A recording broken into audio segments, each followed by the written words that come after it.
Hello ladies and gentlemen, in this particular episode I'm going to discuss about pubbing, clubbing and nightlife and the impact of all these on health. Let me start with a disclaimer that I'm not going to do any kind of moral policing here. I'm going to confine myself to effects on health only. To begin with, what are involved when somebody goes to a pub or a club? Usually there is a bit of booze, there's a bit of smoking, not with everyone, but even if you're not a regular smoker, you might go for the odd puff, or you might end up being a passive smoker. As if this is not enough, there is a lot of greasy food out there and loud music, and you end up staying late at night. So let us look at individual components. To start with, let us deal with smoking. What does smoking do to your health? We all know that smoking causes cancer, but most of us may not know that smoking can increase the risk of heart attacks, brain strokes, can cause severe lung problems and erectile dysfunction, fertility issues. The list goes on. Let us move on to alcohol. Booze can cause almost all the problems that I mentioned earlier with smoking. It can be addictive just like smoking. It can also lead to serious neurological problems, including memory issues. It can also lead to liver cirrhosis, and people can die with liver failure.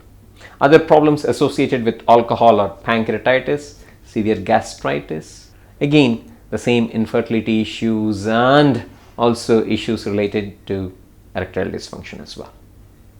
Moving on from alcohol, let me try to speak about greasy food, what exactly it causes in terms of damage to your health. It can lead to obesity, just like your alcohol.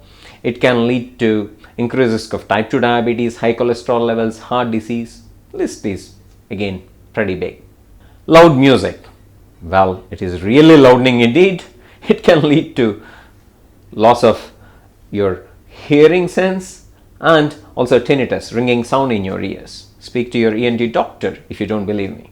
And lack of sleep. Lack of sleep can have deleterious effects in the short run in terms of lack of concentration ability, unable to focus at your work the next day, and in the long run it can have real serious effects on your health.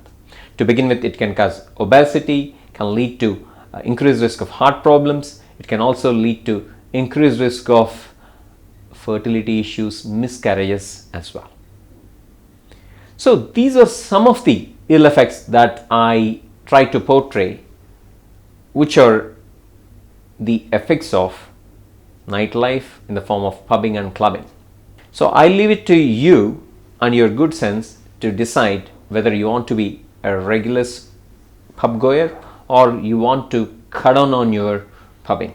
As if all this is not enough, we keep hearing stories about drugs, high-risk behavior, the brawls that happen in pubs, and not to forget the high-risk sexual behavior that is usually associated with pubbing.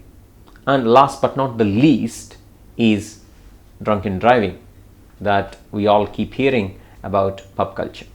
So without going into the moral aspects as I originally stated, let me be very clear that pubbing is something which shouldn't be a regular part of one's lifestyle if you really want to lead a healthy lifestyle and avert most of the diseases that I mentioned earlier. I leave it to you to decide what is good for you. Take care.